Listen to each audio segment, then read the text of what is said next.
Hey guys, Steve Zanardo here with Remax Experts, Zanardo Associates. Happy Thanksgiving! I definitely want to thank everybody for coming out to our ninth annual Fall Festival. We had a great time. The largest crowd we've ever had. It's ninth annual, obviously, so we've had about 300 plus people walk in and out through the day. It was great to kind of see friends, family, clients. Obviously, Mike's side also, which is great. Yeah, thanks for coming. It really means a lot to us to show up. We try to host these events just to kind of get away from real estate for one day where there's not a contract between us, so we can just have conversations where we're just shooting the shit in a way. So thank you all for coming out. That was awesome. I think in the future we might even have one or more of these events, but more of like an adult basis. Maybe we'll have like wine tasting or craft beer, something cool where more of the adults can kind of have some fun too.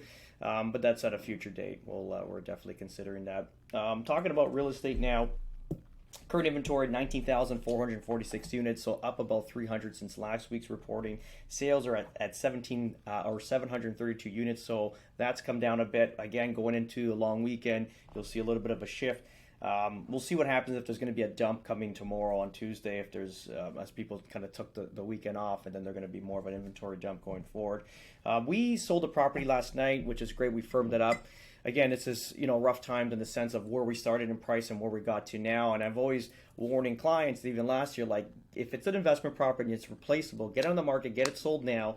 Put your money in a GIC, hold it, and then buy back into the market when it's at a lower expense. It's a lot to take in, as let's say someone that owns the investment, but it's all good. Again, people listened, some didn't, but again, we're restarted now and we're we sold off now. Even though clients are coming out very profitable, at the same time, it's like a huge margin of capital that was left in the market that we've obviously missed a boat on. So even with pricing now, like going forward with listings, we've got to be very cautious just because we would take any kind of listing, and then just if it's overpriced and you can kind of like work it down into some sort of the buyers, just the way that the buyers descending in price and the way we are, it's like we have to meet him here at some point to have this drop on us. And it's almost right now not worth taking let's say like heavily overpriced listings or listings that are just above market value, like 5 to 8%, because ultimately we're never going to meet this buyer. It's always going to be a disappointment. So it's better now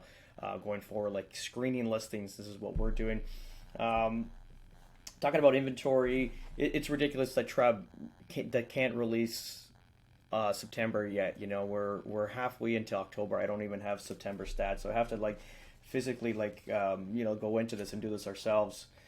So we're looking at the absorption rate. I'm going to bring it into like a macro or a micro rather than go into a macro. We're going to do one area, which is Kleinberg into Vaughan. So kind of give you an idea. Currently right now we're in Kleinberg, 6.3 months of inventory, which is massive. So there's 95 listings on the market.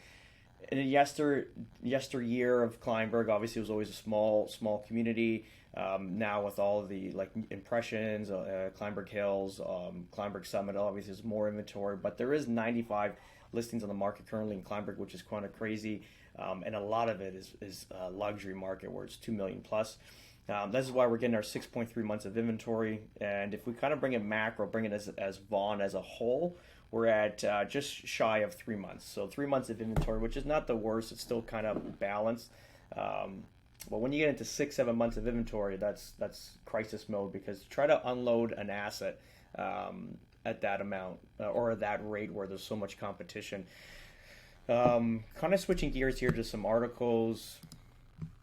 Let's have a look here. So this is an article, and I had to research this because I didn't understand what it meant. And I'm going to have Phil, my foreign exchange guy, on this week. We're going to kind of do like a checkup from the neck up. Obviously, this is his area of expertise, so he can give me a little bit more of a highlight of what's going on. But I kind of did some research. So it says, why is the global bond sell-off mean so much for Canadians? And so the bonds basically like secured money. Like if you want to put money instead of a GIC, you can put it into the government. You lend the government money basically, and they give you a return. In the States, they call them T-bills, so treasury bills, the same idea. But there was a sell-off this week. Okay, so why is there a sell-off? Everyone's like, well, what does that mean? What that means is that higher rates are going to be here for longer. Okay, so what they're doing now is basic. So they've agreed to it. They've all come. If you've seen like globally, everyone's selling off their bonds that were just locked in. because they feel that interest rates are going to be high and higher. So what they do is they sell everything off currently right now, and then they wait, and I'll tell you when they're going to wait.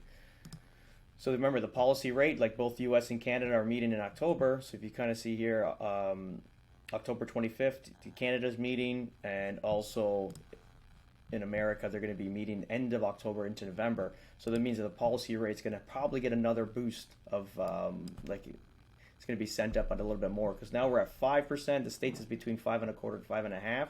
So expect something like us, like 5.25, and the States maybe 5.75 to 6, something like that. So we'll keep you posted on that for sure. But that's what's currently happening. They're basically selling off their bonds in order to buy back at a higher rate and lock in, so they don't lose, let's say, better advantages regarding the market. So that's the bond market in lieu of that. Because if you look at inflation, again, this is the States. So States rose. States is up. I think it's 0.6%. Yeah, they've gone up 0.6%. We have gone up 0.7%. We were at 3.3% in July, 4% in August. They have not released their rates for September just yet, but it's probably going to be higher, I would imagine, just based on. There's another article here. Job creation. This is another issue. Again, it's supposed to be positive to have job creation, but in an inflated market, it's not a good idea, because that means there's more money turning and more money being spent. So 64,000 jobs were created in September in Canada, and in the States is something like 336,000 jobs. So that's not a good sign. So that's kind of indication that they're going to raise the rates one further time going forward. Remember, they're meeting December too, because it could be 2 further times they raise the rates the end of this year, right? Yeah, that's pretty much it. Just to kind of give you an update on everything that's going on, what we're seeing. So again, back to my clients asking over the weekend, what do you see of 2024? I see it's going to be, I think it's going to be a tough year. I'm going to be honest. I think the grind is there. I think the lag time, we may have timed it off 6 to 7 months. Sort of like we thought that the market was going to basically in 2023 be more of like a depressed market in a sense, and it went in reverse. It took off. It started, trending well. Bidding wars started to come back. Things were moving quite quickly. When coming out of the box in January, then we saw the slowdown just recently from June to now.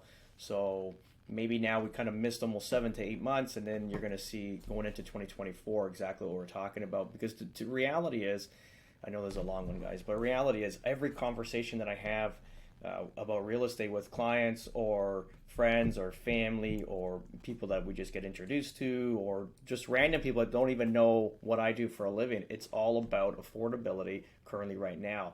That they're like, excuse the language, like, fuck, I just got my mortgage statement in the mail and we're up like $2,000-3,000 more a month. Like, what are we gonna do? Like, we can't afford this. And that's basically a lot of the conversations going forward right now. Everyone's super worried. People want to cash out, but they bought at a different, obviously the height of a market, and they can't get out. So they're going to have to sit tight. Is it going to be sustainable? Hopefully in 1 year that everything starts kind of, we have like a rough year in 24, then 25 we start to see some sort of release of lower rates to kind of give everyone some reprieve going forward. But let's, again, we'll keep you posted on all that. And happy Thanksgiving, guys. We'll talk soon. Ciao.